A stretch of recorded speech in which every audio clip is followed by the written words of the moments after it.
Türkiye'nin tüm dünyada adından söz ettiren insansız hava araçlarının ardından şimdi de yerli insansız savaş uçağı için geri sayım başladı. Şimdi sıra Kızıl Elma, yani Baykar'ın insansız savaş uçağına geldi. MİUS, Muharip İnsansız Uçak Sistemi'nin kısaltması.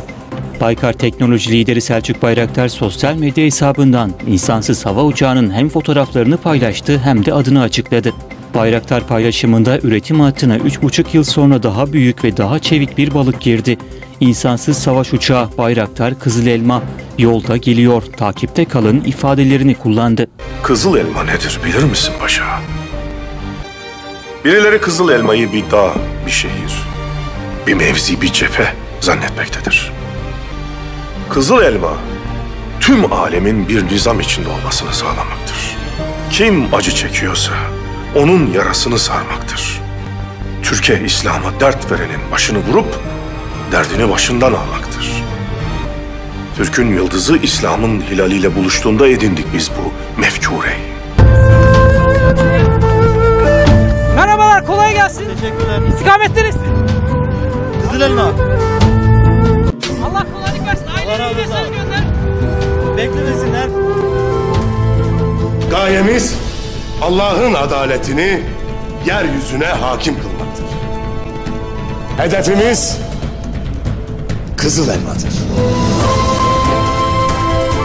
Yani güneşin doğduğu yerden battığı yere kadar olan tüm cihandır.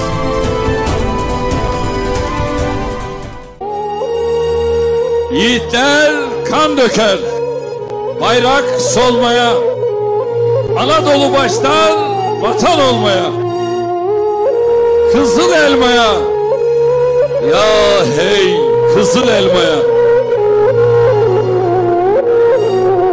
En güzel marşını vurmadan mehter, ya Allah, Bismillah, Allahu Ekber. Kızıl Elma, Türk milliyetçiliğinin önemli bir sembolü olarak kabul edilmektedir. Türk devletleri nezdinde bir hedefi ve amacı ifade eden Kızıl Elma, ulaşılması gereken bir yeri, fethedilmesi gereken bir beldeyi belirtir. Kimi zamansa cihan hakimiyeti idealini, kimi zaman da Türk Birliği idealinin göstergesidir. Nereye gidiyorsunuz? Kızıl Elma'ya gidiyoruz. Bizim bir Kızıl Elmamız var. Biz o hedefe doğru gidiyoruz. Biz demiştik dediğimiz günler gelmekte. Devir artık başkalarının ne düşündüğünün dikkat alındığı devir değildir. Artık bu çağda herkes pozisyonunu Türkiye'ye göre belirlemek mecburiyetindedir. Asır Türk asrıdır. Hedef Kızıl Elma, hedef Turan Üçlüsü'dür. Hedef Kızıl Elma. Herkese aşikar olsun. Akif'in korkma nidası bize didar olsun. Korkusuz ordumuz bunu arşa duyursun. Kim ne yaparsa yapsın, önümüzdeki asır Türk asrı olacak. Bu asırda en iyisi de İslam sırası olacak. Çünkü dünyanın bize ihtiyacı var. 21. asır. Yeniden yükselişimizin, yeniden dirilişimizin, yeniden Rabbimize ve kendimize dönüşümüzün asrı olacaktır. Bu büyük şahlanışa öncülük edebilirsek ne mutlu bize.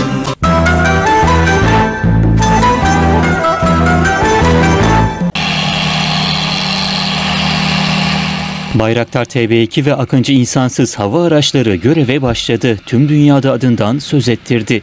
Şimdi sıra Kızıl Elma, yani Baykar'ın insansız savaş uçağına geldi. Milli İnsansız Savaş Uçağı Bayraktar Kızıl Elma'nın ilk prototipinin üretim geliştirme modeli entegrasyon hattına girdi. Düşman radarları tarafından tespit edilmesi son derece zor olan bu sistem 6 ton kalkış ağırlığına sahip olacak, 1,5 ton ağırlığında silah ve görüntüleme sistemi taşıyabilecek. 5 saat havada kalacak insansız savaş uçağı Kızıl Elma'nın ilk uçuşunu 2023'te yapması planlanıyor. Bayraktar Kızıl Elma göreve başladığında agresif manevralar ve gelişmiş yapay zekasıyla öne çıkacak.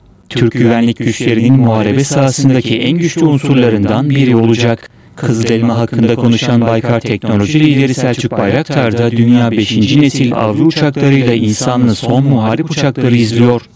Artık insanlı savaş uçakları geliştirilmeyecek. Bundan böyle muharebe sahasının en güçlü unsurları insansız sistemler olacak. Biz de geleceğin yarışlarında ülkemizi var edebilmek için çalışıyoruz dedi. Baykar Teknoloji lideri Selçuk Bayraktar, insansız savaş uçağına neden Kızılelma adını verdiklerini de açıkladı. Kızılelma siz ulaştıkça daha ileriye giden, hep peşinden koşulan bir hedef aslında. Bizi hep daha ileriye ve geleceğe taşıyacak vurgusu yaptı. İnsansız savaş uçağı MUSE projemizi 12 yılı aşkın süredir hayalini kuruyorduk. O hayalin gerçekleşmesi için ilk adım atıldı. Muharip insansız uçak sistemine ait görseller paylaşıldı. Yeni insansız uçak sistemi savaş uçakları gibi jet motoruyla uçacak ve savaş uçaklarının taşıdığı füzeleri taşıyabilecek. Hedefimiz 2023'te MUSE prototipimizin ilk uçuşunu gerçekleştirmek.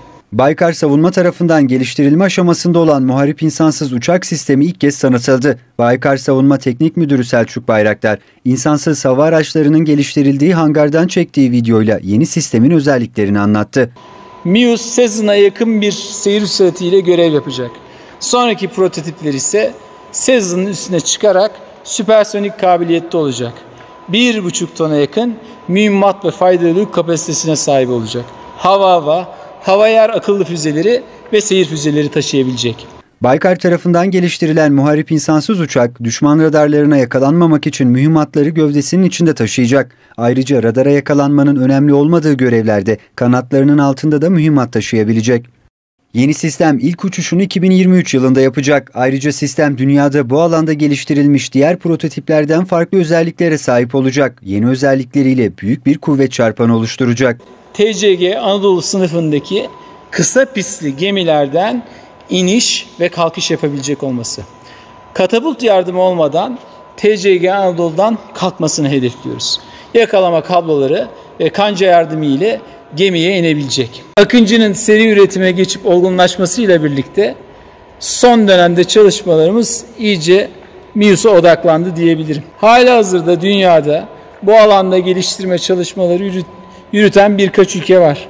İnsansız savaş uçaklarının aynen SİHA'larımızda olduğu gibi hava muharebe konseptini değiştireceği, gelecekte 5. nesil savaş uçaklarının yerine geçeceği öngörülüyor.